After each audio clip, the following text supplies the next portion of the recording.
Welcome back to Around the Campfire with AmeriCamp, the ultimate summer camp podcast. We have a very exciting episode this week as I'm here with Marcie Schneider, the President of Intrax, and Kaitlin Sinclair, Vice President of Work Travel. Thank you for joining us all the way in Manchester. Of course, we have had you virtually on the podcast before, but it's lovely to have you here in person. We're really excited for your podcast debut. How are you both doing? Great, and it's really great to be here in Manchester to do this live. Yeah, I'm excited to be here as well. The last time I was here was over a year and a half ago, and it was at the old office space. So yeah, it's fun to see the new space and meet new members of the team. Obviously, we've done a little bit of a background on yourself, Marcie, before, but I'll just do a little bit of your background if that's okay, just to start us off. So it'd be great to learn just a little bit more about your history with Intrax and your work travel background. Yeah, sure. So I've actually worked on several different programs at Intrax. So I started with our high school program, and then I actually did work at our au pair program for about 2 years. I made the jump to work travel, and I've been there, I've started to lose count, but I think I've been with Intrax like close to 15 years. So with obviously my longest stint is with work travel, and I've also done a variety of different roles within the department before I actually started overseeing it. So I've gotten to see a lot of different facets of what makes the work travel program work, which is a lot of fun. And do you have any history within the summer camp world at all? Well, it's funny because I always actually wanted to go to summer camp. I was definitely that kid pushing my parents to send me away all summer, but it never happened. So when Intrax became designated in the camp counselor program, I was always been very intrigued. So it's just been fun for me to learn about the camp program, and for this particular visit, being here for a camp hiring fair and just hearing from the camp directors themselves has been super exciting. And I definitely plan on sending my children to camp, so they'll be able to relive my childhood dreams that weren't recognized. Yes. So absolutely. That's my plan. Marcie, obviously yourself, you have been a camper, you've been a counsellor, and now you have this involvement in the summer camp world, which is incredible. It'd be great just to hear a little bit more about your time as a camp counsellor, what that was like, what experiences that brought for you. I was so excited to finally be a counselor since I was a camper for 10 years. Hard to actually believe, because I think, like I told you before, I must have started at age 5 because I was a counselor already when I was either 16 or 17. The math doesn't add up otherwise. Yeah. Anyway, at the camp I went to, as a first year counselor, you had to work in the kitchen. So all of my friends who had come back, and we had been campers together for a long time, we all were waiters and waitresses servers in the kitchen. Of course, that's 3 meals a day with lots and lots of kids. So basically, we were in the kitchen from early morning till the end of dinner, clean up. Then we slept in the cabin with the kids. So it was a pretty intense summer in terms of work. And I think probably at that point in time, our salaries were something like $400 or $500 for the whole 8-9 weeks. But we had such a great time. We got to still have the experience with the kids, but then it was really a bonding with all of my friends, and we would have egg fights in between cleaning up meals and just get into fun kinds of trouble. But the camaraderie with the kids and the counselors' friends was just what made it so great. 100%. That's the exact same for me. It was the people that made me want to go back and get involved in everything, because that's what camp is. Yes, it's a physical place that you go to, but what the community vibe and the feeling that you get whilst you're at camp is what is so important. Which camp was it that you were at? Yeah, I went to Camp Birchmont in Wolfboro, New Hampshire. Okay.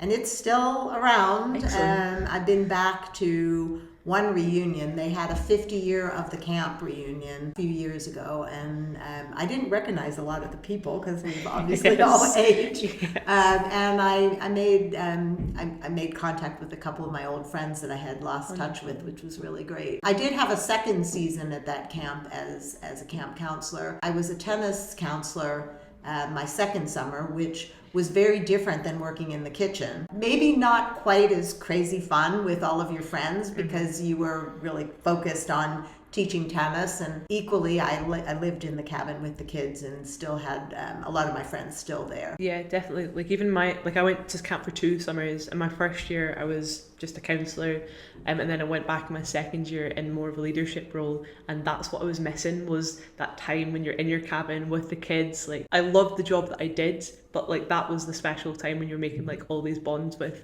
the children, with your co-counsellors, whilst we were kind of making sure that everything else was happening, etc. But do you have a favourite memory from your time at camp at all? Oh my goodness. I guess the one that really stands out to me, I mean, there's probably 2 things, but one would be you had to wait until I think you were maybe 14, it might have been 13. Definitely after I'd been at camp for many years. We got to go on a canoeing trip on the Ossipee River in New Hampshire for three nights. There was a lot of whitewater rapids that we had to cross in the canoes, and it was just, I mean, we didn't get a chance at home so much to be in nature like that and just being out like that. And it was hard work sometimes, like carrying your canoes up at the end of the night and setting up a campsite. But it was singing and just having such a great time. And I remember there was a country store that we'd be on the camp bus at the either going to wherever we were going, coming back. We were singing like crazy, losing our voices on the bus. And then we would stop at this country store and they'd have jars and there'd be these giant pickles that were 5 cents, and we would all get a pickle and just sit in the bus and have a really good time. The other thing I really looked forward to every summer and I really waited for was Color War, when the whole camp divided into teams and competed against each other like crazy. And my final summer as a camper, I got to be a captain of the team. Wow. There was a female captain and a male captain who were the same age, and we would get nominated and have to go through all these things to become captains, and then that was like one of the highlights of my camp experience. Absolutely. Color War for me, that whole week was incredible at camp, and in a sense that it's just, I mean, a lot of camp is like this, where there's nothing that replicates that in the real world, right. But there's nothing that replicates Color War in the real world. Like, I've never seen people get so into something and so passionate about something. Like you're saying, there's nothing like that in the real world. It might teach you about teamwork and also about competition. Mm-hmm. I mean, I think there's skills for the real world that come out of there. Of course. But the actual experience of competing about everything, including from the moment you wake up and make your bed as a group until like the end of it, when we had to write a song and then sing it as the whole group. And you have to imagine this was kind of a big camp. And so like the team I was the captain of had kids from age 5 or 6 all the way up to 15, 16, and girls and boys, and we'd all be around this campfire singing the song. And at the end of Color War, our camp had a tradition where the owners of the camp would give the 8 captains, there were 4 teams, mm-hmm. 2 captains each team. The 8 captains would go out to this local ice cream kind of restaurant place, and we would have a blank check to eat whatever we wanted to eat. And I just remember like some of the male captains having like 3 or 4 hamburgers and ice cream sundaes, banana splits. Right? None of us had a voice after the whole week of coaching that team. None of us. And it was pretty funny. Yeah. Okay, so as not a person who hasn't experienced camp, so Color War is not just specific to like color, like that's what I was imagining when you said Color War at first. So it's like, it's literally a competition about anything, whether it's making beds or singing songs. So in our, I mean, Color War comes from, there were 4 teams, so there were 4 colors. Okay. And each color had a name associated with it. So like in my case, the team that I was the captain of was blue, and it was called the Rubes. Okay. And I could go through the whole thing, but you would get, everybody on your team had a badge that was blue. For that week of Color War, every activity was a competition. So everything from making beds to singing songs, but also there were all kinds of games and swimming races and everything that we did at camp, we competed on in 4 teams. and Nice. got points, and then at the end there was a winner, and our team actually won, which Excellent. made it even better. I was never on the winning team, which is a bit sad. But anyway, it was still it's still such a great experience. Yeah. And I think it's exactly that. It's that seeing those children that don't necessarily have the voice or have the confidence get so involved in something that they're like, wow, this is my time to shine. And just seeing, like, we had this one little girl in my cabin in my first year at camp who sat in the corner, read her book the whole time, just was very, very introverted, very, very quiet and shy. But her team, we did this orienteering challenge, and her team noticed how good she was with maps, and she was the star. Like, she was in charge, she was commanding people, she just changed into this totally different child, and it was incredible to see that shift, and to see where she saw value in herself as well. Like, she's like, I actually am important, and I can do this, and I can command this team. I don't need to be this little shy person in the corner. So it's great from, like, it's loads of fun and everything as well, but seeing those real moments where you're seeing progression in people, especially the children, invaluable. Like, yeah, just incredible. You're right. I mean, you're so right, and I don't know what would it feel like. So much when you think about it, how there was a lot of sport activities, right, in the competition, and not everybody is really good at every sport, nor could they be, right? Yeah.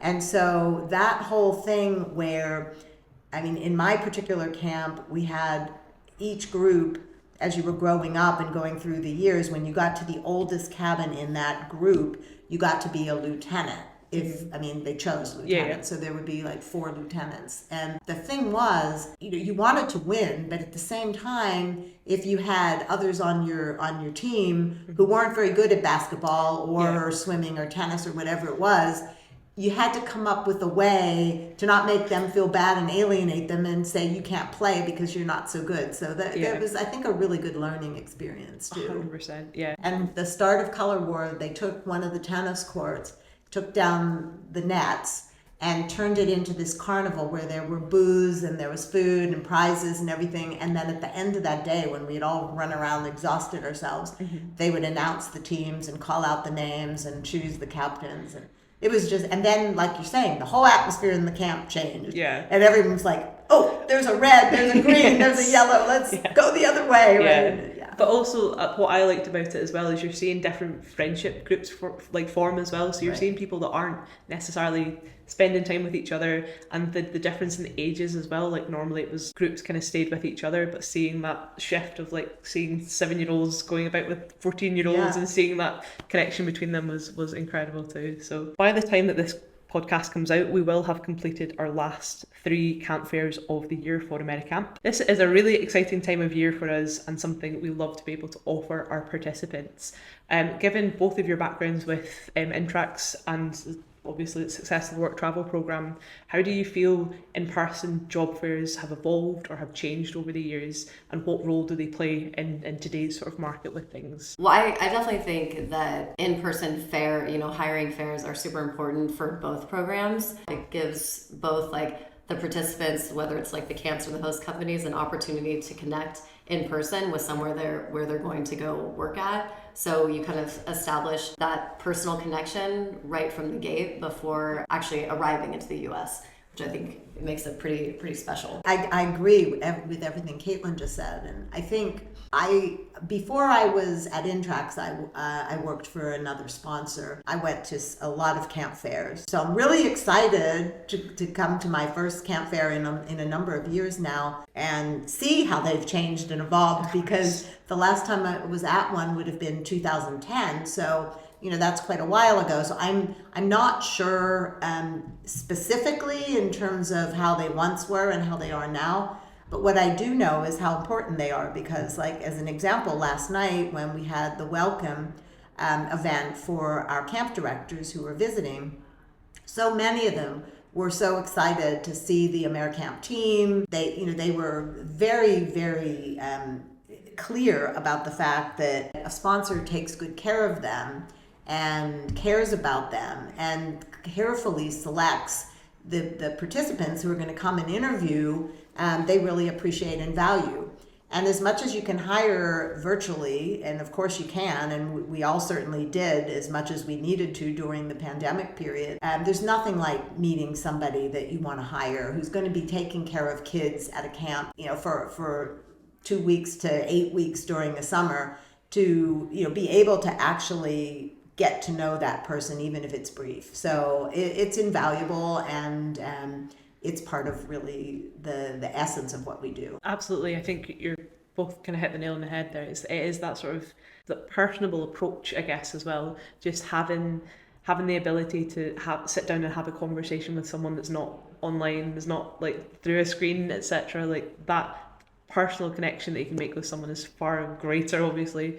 But I think as well, from our point of view, for our applicants, it's also almost like this is real, like this exists beyond me doing my application on my laptop or on my computer, whatever. What I found at our Edinburgh fair is that I actually spoke to quite a few parents that had brought their 18-year-old children, so to speak, and they had that sense of relief of like, okay, I understand this, like this is obviously, to be fair, actually when I went to camp, I was 23 in my first year that I went to camp. I had to convince my parents, like, this is real, this is legit, like this is what I'm going to do, I'll be safe, it's fine. So having that ability for parents to kind of be there and see care that we're taking over their children, and seeing that we're there to support them, and it's not just something that they're going off to do where they're a bit concerned about them or anything. So I think having that authenticity and that ability to just have a presence that's more than just a website or more than just an Instagram account is really, really valuable as well. No, it's a really good point you're making about parents. And you sort of forget that many of them do come with their 18, 19-year-olds just to make sure, and seeing the numbers that are there and the care that's taken to put it all together, I mean, really is reassuring. Absolutely, yeah. So if you were an applicant looking for a camp to work at this summer, what qualities would you be looking for in a camp? Yeah, I mean, I guess I would definitely look for something where I felt like it would be like a good fit for like my personality. I guess I don't have like a specific way that it would look or like an area, but I would want to, in theory, get hired at a camp hiring fair, because I would definitely want to talk to the people who are doing the hiring and hear specifically from them about like what makes their camp special, what they love about it, and then figure out like, okay, is that something that, speaks to me? Because I definitely feel like that's where I would make the call, is just like that personal connection, and then get excited over like, okay, now I'm going here, or whatever. So I guess I would definitely lean towards doing a camp hiring fair, and then just wherever I felt like my skill set or personality, I could find bring something to the table. I never was in the position to be on the other side where I'm a counselor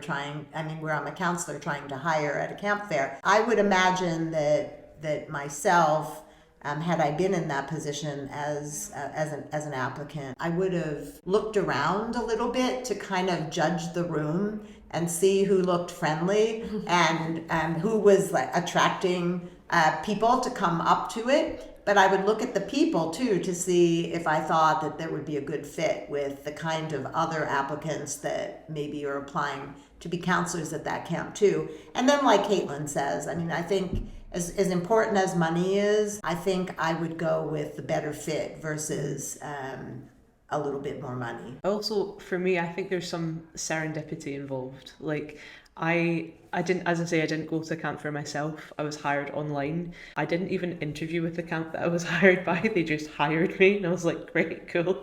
But my whole camp experience is just, obviously would not be sat here today in front of you, both of you, if I hadn't been to camp. But even the opportunities that's allowed me in my career, my professional life, and in every aspect of my life, had I not gone to that camp, like, I have no idea what my life would look like.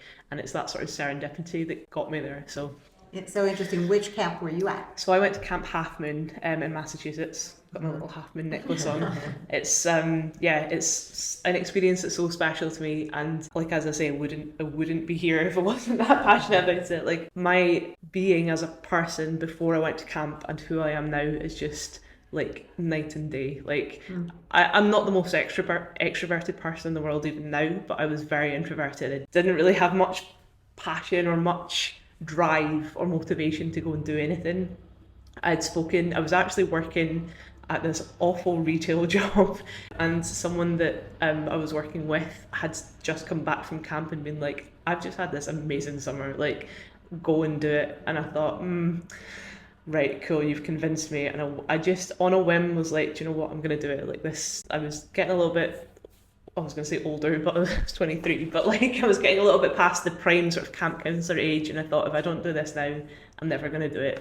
And best decision I've ever made in my life. Like, as I say, the person that I was then and the person that I'm now, just totally different. Well, I mean, now you're leading a podcast, so exactly. That's like, okay, yes. I was, somewhat introverted, and now I'm leading a podcast. I mean, that I think speaks volumes in terms of like growth for you personally, which is really cool. There's nothing that I can think that would have been such a catalyst in my life as much as camp has been. I wouldn't be the person that I am today. That's so cheesy, but like, I wouldn't be the person that I am today had I not gone to camp. What I love now, obviously I'm not going to camp myself, but what I love now is seeing the people that I was and seeing their journey. And like at the campfire on Wednesday, seeing people that I'm like, you are gonna have the best time of your life, and I know it, and like I know how you're gonna come out at the other side of this. So like that for me is the most special thing ever. I think it's really cool.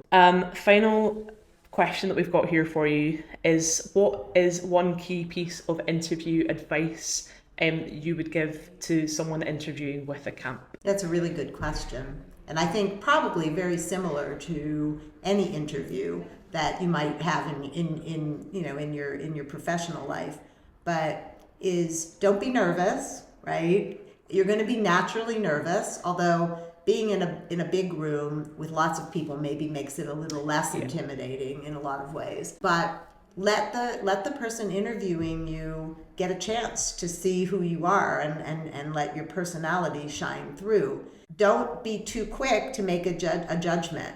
Listen to what the person has to say about the camp. Ask some questions. Be prepared actually in advance with a question or two that you want to ask about the camp. Do a little bit of research first, if you can, about the camps that are going to be there, and figuring out what type of camp you think that you'd like to go to, whether it's size or whether it's specialties or anything like that. But at the same time, don't be too quick to make a judgment just because of something you read. Get a chance first to hear what the camp director has to say, because sometimes things aren't just like they appear in print. So relax, enjoy it, and I hope you find the perfect job for you. I think I would add that just to take your time and try to use about like letting your personality shine through. It's like use stories that will help also that camp director remember you, just because, especially if they're speaking with a lot of different participants, the stories just help people remember, be like, oh, remember that one person was like telling it. Anyways, just to like help tell your story. But I think also just take it, in the attempt to relax, and everyone's always nervous with interviews, but just breathing, take a beat longer to maybe respond, and just attempt to take your time. I think that's really good advice. I really like that about having memorable story. I've never really thought about that. It's a really good bit of advice.